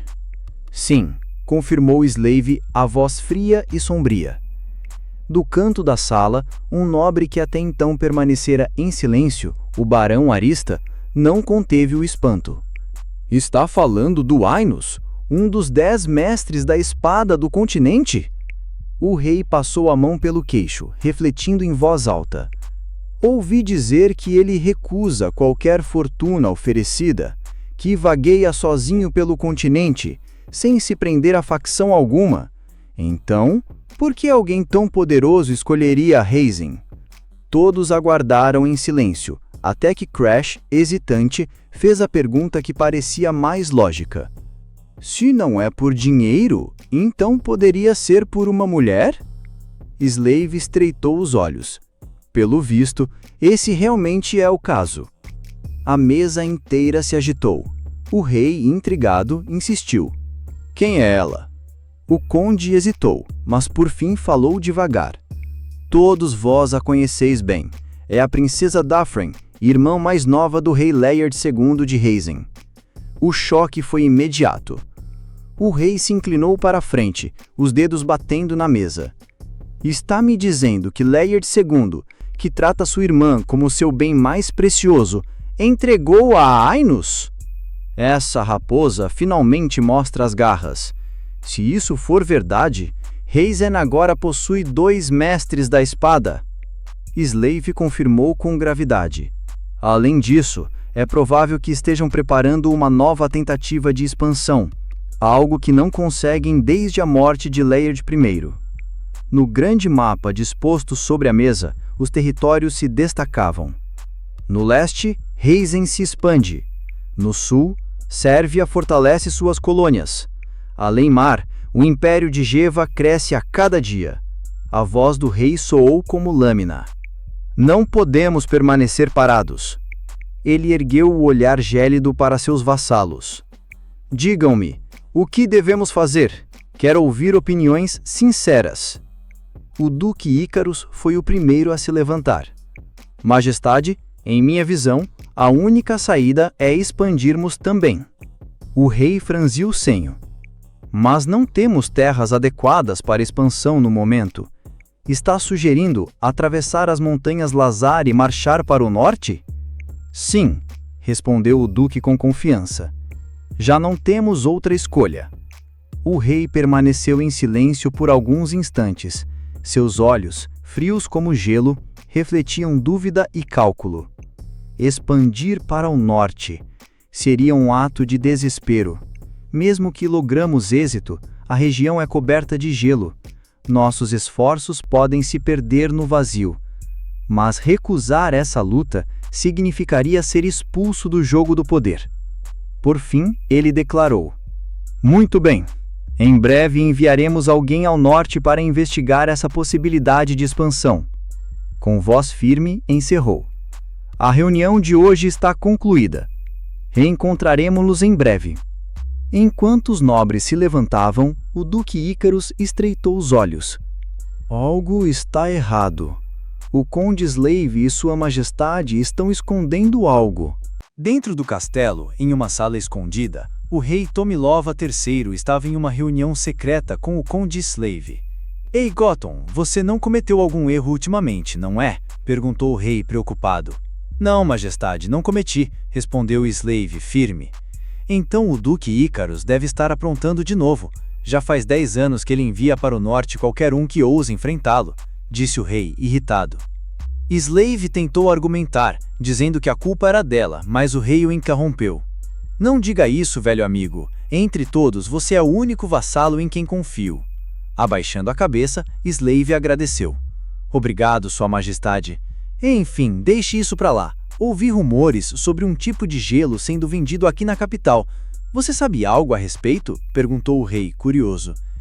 Animado, Slave respondeu. Vossa Majestade se refere ao sorvete da companhia comercial Roel. O rei abriu um sorriso. Sorvete, então este é o nome? Sim, é diferente do gelo comum. É tão doce que acabou recebendo esse nome, explicou Slave. E até que horas essa companhia permanece aberta, sabe me dizer? Quis saber o rei. Acredito que até bem tarde, Vossa Majestade, respondeu Slave, pensativo. Nesse instante, ele começou a juntar as peças em sua mente. Parece que Vossa Majestade deseja experimentar esse sorvete, não é? Nesse caso, com um sorriso no rosto, ele completou. Estou planejando sair em breve. Talvez possamos dar uma passada na companhia Roel, o que me diz? O rei gargalhou com um sorriso malicioso. Como esperado de meu velho amigo, você realmente leu a minha mente. É meu dever compreender seus desejos como seu assistente, Vossa Majestade, respondeu Slave alegremente. Com os olhos brilhando de empolgação, o rei o perguntou. E quando exatamente você está planejando essa saída? Mais tarde, no mesmo dia, na companhia mercante Roel. Dentro do quarto de Mudok, todas as crianças estavam pedindo para que eles ensinassem magia. Mudok quase engasgou com o sorvete ao ouvir os pedidos. Savina, com uma voz doce, tentou persuadi-lo. Desculpe por aparecermos assim de repente, senhor espadachim mágico. A gente sabe que não é certo e também entendemos que nem todo mundo consegue aprender magia, mas nós precisamos aprender custe o que custar. Anne, séria, mas com uma voz fofa, completou devagar. Sim, senhor espadachim mágico. Se a companhia comercial ficar em perigo de novo, como da última vez, pode ser um desastre. Prometo que vou treinar muito, então, por favor, ensine magia pra gente. Mudok, após ouvir as palavras determinadas, colocou o sorvete sobre a mesa ao lado da cama. Crianças, é ótimo ver tanta determinação. Mas, como já disse antes, eu não sou um mago. O que eu uso é... Antes que terminasse, uma criança respondeu animada. Não é algum tipo de arte marcial? Você já falou isso pra gente, eu lembro. Isso mesmo, você lembrou direitinho. O que eu uso não é magia, mas sim artes marciais. Para ser mais preciso, chama-se Palma Divina do Gelo Branco. Eu não posso ensinar magia, porque realmente não conheço. Com um olhar sério, Léo perguntou. E se em vez de magia, você nos ensina as artes marciais? Mudok ficou chocado com a ideia. Como? Hã? Como assim? As crianças ficaram animadas. Isso é incrível, eu também quero aprender, disseram uma a uma. Savina, ainda mais doce, pediu. Por favor, senhor Mudok, ensine a gente. Ele ficou em silêncio, refletindo. Aqueles olhinhos sinceros, aquela determinação, lembravam sua própria infância, quando também implorava para aprender artes marciais. Num momento em que preciso urgentemente encontrar Huarian, aceitar alunos parece errado, mas essas crianças também querem proteger alguém, e acima de tudo, elas têm me ajudado tanto, mesmo sabendo tão pouco. Pelas regras, não deveria transmitir as artes marciais do Mar do Norte tão facilmente, mas este é um mundo diferente. Enquanto Savina ainda implorava, Mudok tomou uma decisão. Com um olhar sério, respondeu. Vou pensar sobre isso. Amanhã voltem aqui na mesma hora. As crianças nem deixaram Mudok terminar de falar. Todas pularam de alegria ao ouvir suas palavras. Você vai mesmo nos ensinar, né? Gritou uma delas, eufórica. Obrigado. Nunca vamos esquecer sua bondade, nem depois da morte, disse Léo, sorrindo radiante. Mudok, agora com suores correndo pelo rosto, tentou intervir. Ei, crianças, esperem aí. O que eu quis dizer foi... Mas já era tarde demais. Animadas, as crianças saíram correndo do quarto, sem dar ouvidos, certas de que no dia seguinte começariam as aulas com o jovem Mudok. Fechando a porta na cara dele, deixaram-no sem jeito diante da situação que havia fugido totalmente do controle. Suspirando, ele murmurou. Já que está feito, está feito. Vou dar um jeito. Olhando pela janela, caiu em reflexão. Se eu era assim na idade delas, meu mestre deve ter sofrido horrores comigo. Crianças são... Antes de terminar o pensamento, sentiu uma estranha energia no ar. Espera, isso é som de metal batendo? A essa hora? Franziu o senho, irritado. Inacreditável, nem tempo para descansar eu tenho. No bosque, ao lado da cidade, Slave lutava ferozmente contra assassinos, protegendo o rei com todas suas forças. Droga, será que consigo aguentar até os reforços chegarem? Quem diria, emboscados justo quando só saímos para tomar sorvete? De repente, seus sentidos captaram algo. Ele se virou. Tarde demais. Um mago, escondido nas sombras, conjurava uma gigantesca bola de fogo. 3 grandes labaredas avançaram em alta velocidade. Temendo que atingissem Sua Majestade, Slave se lançou à frente para bloquear. A explosão iluminou toda a floresta. O rei gritou em desespero pelo amigo. Quando a fumaça se dissipou, Slave estava ainda de pé. Esse ataque não é nada, falou, forçando um sorriso. Mas o sangue escorrendo de seu braço denunciava a dor. Majestade, fique atrás de mim, ordenou com firmeza. Isto é uma emergência. Sem hesitar, o rei obedeceu, protegendo-se atrás do fiel vassalo. Maldição! Tinha um traidor entre eles. As roupas eram tão parecidas que não percebi, pensou Slave cerrando os dentes. Não percam a compostura, reorganizem a formação, gritou ele. Imediatamente, a guarda real se recompôs, formando um escudo protetor ao redor do seu comandante. Matem todos, não deixem ninguém vivo, ordenou um dos assassinos, com voz arrogante. Os inimigos avançaram. Um correu à frente rindo. A cabeça desse nobre desprezível será minha. Ahaha, você não terá chance, essa recompensa é minha, retrucou outro cheio de ganância. Com a espada em punho, Slave moveu-se como um raio. Num só golpe, decapitou um inimigo. Os outros 2 só perceberam o perigo quando sentiram sua presença atrás deles. Não tiveram tempo de reagir. Foram dilacerados pela lâmina em um piscar de olhos. Agora, cruzando espadas com outro assassino, Slave rugiu. Quem foi o maldito que os enviou? O inimigo sorriu com desdém. Não importa, no fim você vai morrer de qualquer jeito. Slave cerrava os dentes, avaliando a situação. Muitos soldados haviam caído com o feitiço anterior. Esses assassinos lutariam até o último suspiro para matar o rei. Pelo bem do reino, devo protegê-lo a todo custo. De repente, sentiu o calor de uma nova conjuração.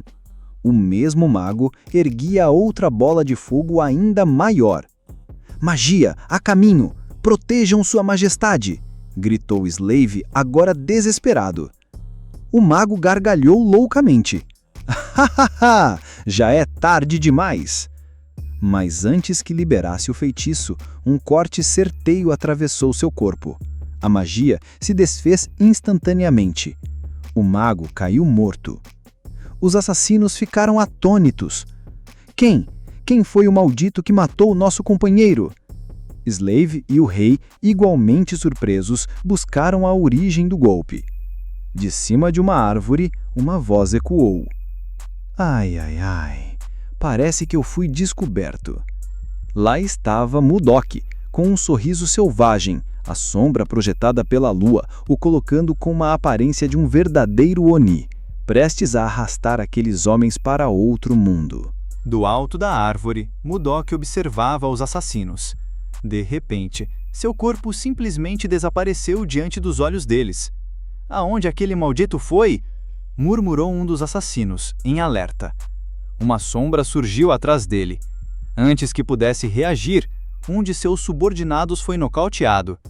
Faz tempo que eu queria apreciar a lua, mas com todo esse barulho, preferi vir aqui ver o que estava acontecendo, disse Mudok com a voz carregada de irritação. O capitão dos assassinos se virou num sobressalto, incapaz de entender como Mudok havia chegado ali.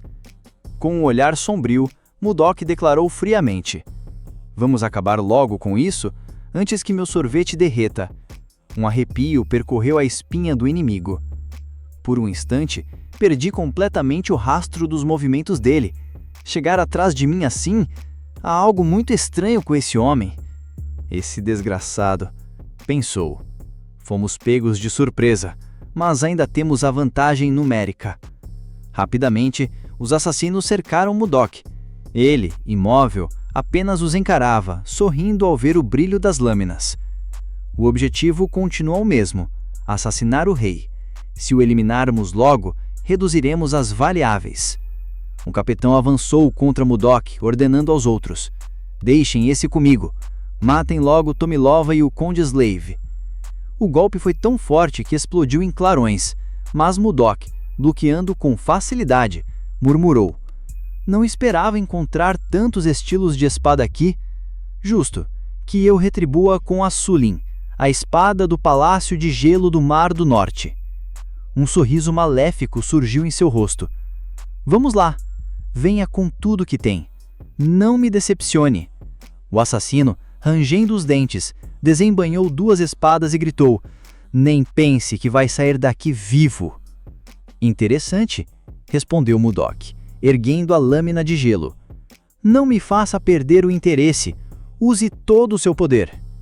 E então começou a troca de golpes.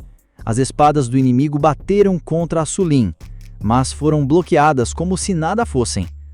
Mudok o encarou com desdém. "É só isso?"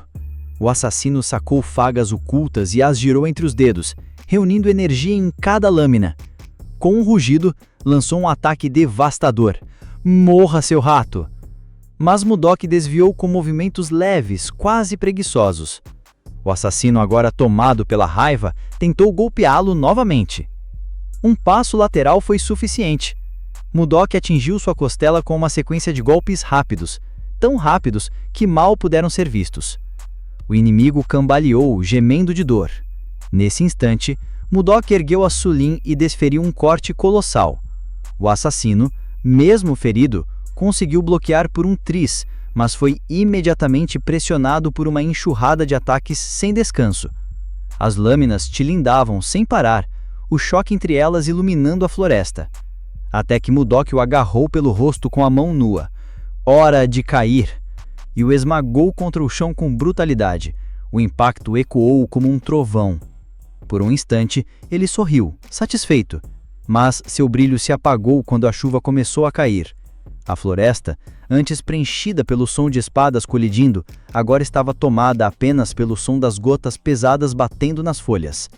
O rei Tomilova, impressionado, murmurou: "Esse jovem pode ser a esperança do nosso reino." "Majestade!" exclamou Slave, chocado com as palavras do soberano. Enquanto isso, os assassinos recuaram, apavorados, cochuchando entre si. "Nosso capitão, ele está morto? Esse homem, seria ele um mestre espadachim?" E lá estava Mudok, de pé sob a chuva, olhos afiados, emanando uma presença tão mortal que parecia um demônio caminhando entre homens. Com a voz calma, mas carregada de frieza, Mudok chamou os assassinos. "Ei, todos vocês!" Eles se viraram, atentos. "Se não fossem vocês, se não fosse essa bagunça, se não fosse por culpa de vocês..." Sua voz tremeu de fúria antes de explodir num grito. "Meu sorvete acabou derretendo na chuva!" Na janela do seu quarto, a tigela que antes era um grande pote de sorvete se transformava em uma poça colorida, enquanto a alma do sorvete parecia subir aos céus. Os assassinos se entreolharam, confusos. "Que diabos é isso?" Mas a voz fria de Mudok cortou o ar como uma lâmina. "Vou mostrar o quão perigosa pode ser a mágoa causada por um simples sorvete." Ele ergueu um dedo. "Vou contar até 3. Quem permanecer aqui depois disso não terá garantias de vida." Os bandidos caíram na gargalhada. "Esse idiota tá brincando com a gente? Ele é só um, nós somos dezenas. Matem-no logo e vamos acabar com isso." Mundok ignorou as provocações e iniciou a contagem, sua raiva crescendo a cada número. 1. Matem esse maldito! Rugiu um dos assassinos. 2. As lâminas avançaram contra ele, centímetros de acertá-lo. 3. Mudok ergueu a mão coberta por energia brilhante. Ki de proteção! Um imenso escudo de Ki surgiu ao seu redor, bloqueando todas as espadas. O choque das lâminas contra a barreira ressoou como trovões. O quê? Isso é magia de proteção? Gritaram os assassinos atônitos. Mas Mudok, imóvel, fechou os olhos e começou a recitar em tom grave: Não digam que minha espada é impiedosa. De repente, ele golpeou sua própria barreira. O impacto liberou uma onda cortante. Do chão e do ar, incontáveis espinhos de gelo emergiram, atravessando todos os inimigos ao redor. Gritos foram silenciados de uma só vez. O campo de batalha caiu em silêncio mortal. O rei Tomilova e o conde Slav, estupefatos, olharam a cena. Mudok nippou a espada, sua voz fria e coando pela floresta. Minha vingança foi servida. Num único salto, desapareceu como um vulto, apenas dizendo ao passar: Com licença, Vossa Majestade. Slav mal acreditava na cena. Ele derrotou todos sozinho e se foi. O rei então o chamou com os olhos brilhando de determinação. Slav, não temos tempo a perder. Quero esse guerreiro ao meu lado. Recrute-o, custe o que custar. O conde se colocou firme, punho cerrado contra o peito. Seu desejo é uma ordem, Vossa Majestade. Mais tarde, no dia seguinte, dentro do escritório de Edmund, ele fica surpreso ao ser informado de que as crianças estão estudando magia com Mudok. Seu subordinado confirma dizendo que elas realmente estão aprendendo magia.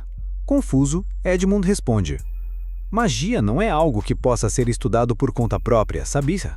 Talvez quem esteja ensinando essas crianças seja o espadachim mágico, perguntou, com um olhar brilhante. Seu subordinado, dando de ombros, responde: É isso mesmo. Eu e a maioria dos membros da minha família também queremos aprender magia. Mas por que ele está ensinando apenas aquelas 4 crianças? Disse o homem, frustrado. Edmund começa a transbordar de uma intensa energia, deixando seu subordinado confuso com o que estava acontecendo. Isso parece certo. Talvez ele esteja cansado de trabalhar tanto. Existem várias pessoas que desejam aprender magia, mas quase nenhuma tem a possibilidade de fazê-lo.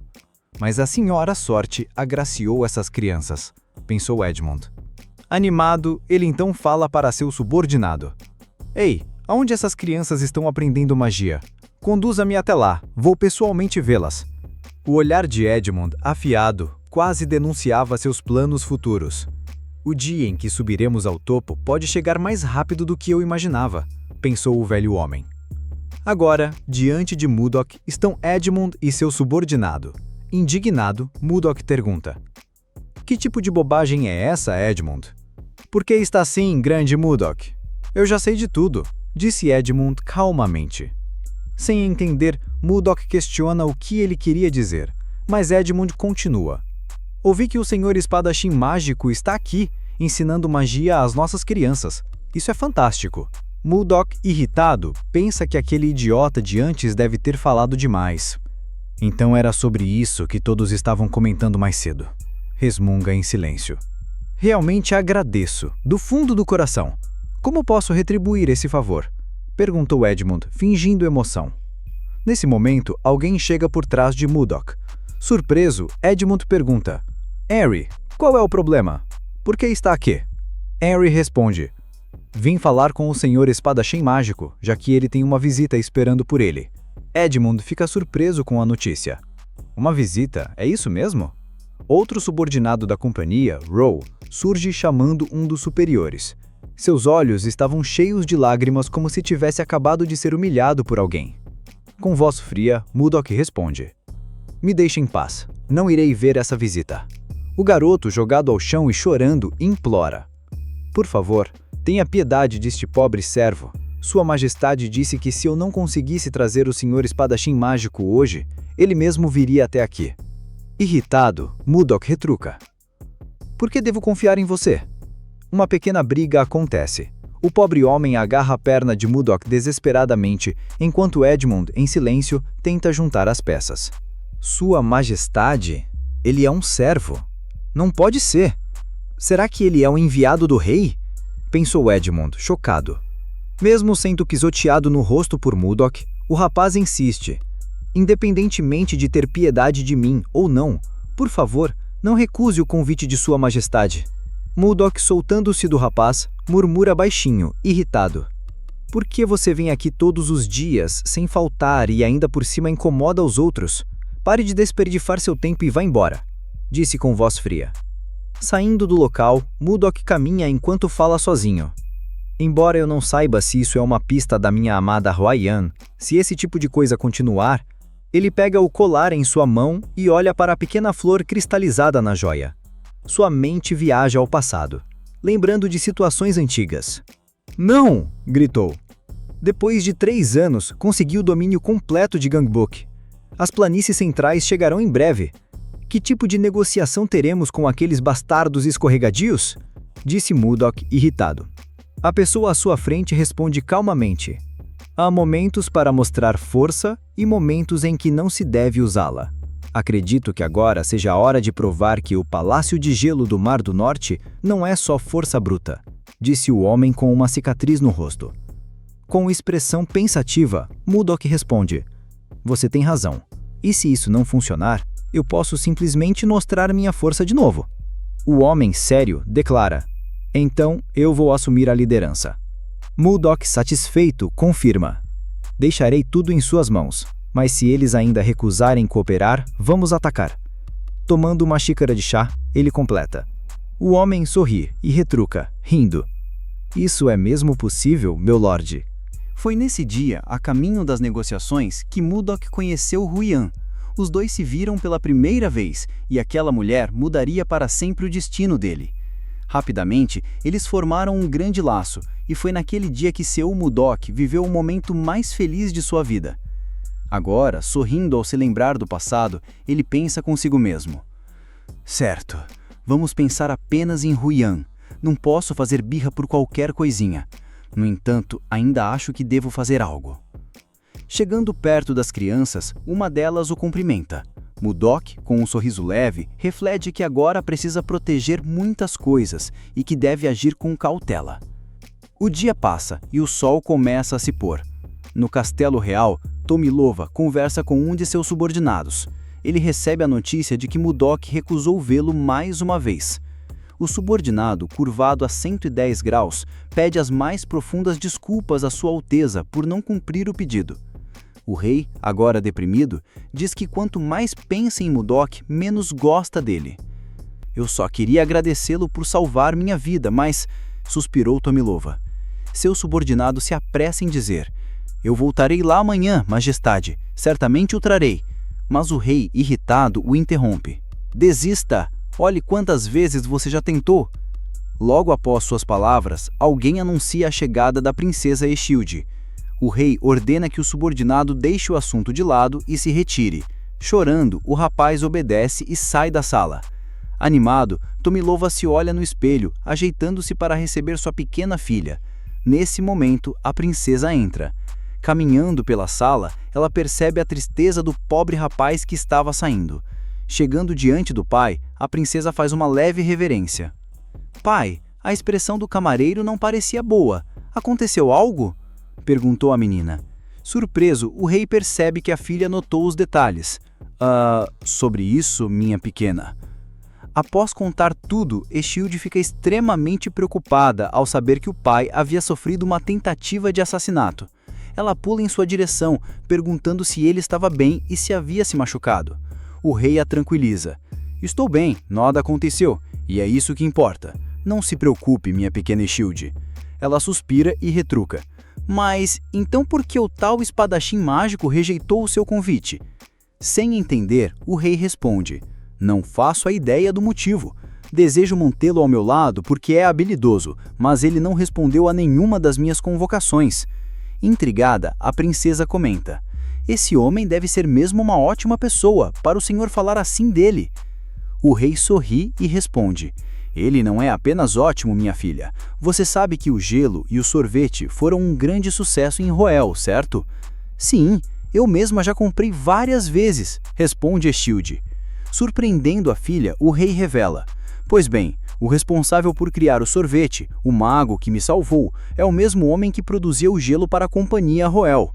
Isso é sério? Pergunta a princesa, chocada. Sim, depois que soube disso, acabei ficando ainda mais ganancioso, admite o rei, suspirando. Estilde, com um olhar de desapontamento, retruca: qualquer um ficaria, pai. Ela então se lembra da primeira vez que provou o sorvete. Seus olhos brilharam diante do pequeno doce à sua frente, e seu sabor ela jamais conseguiu esquecer.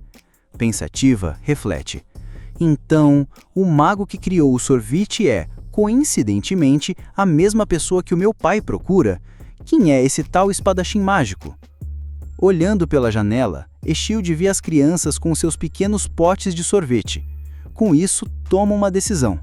Vou aproveitar essa oportunidade para conhecê-lo pessoalmente, pensou a jovem princesa.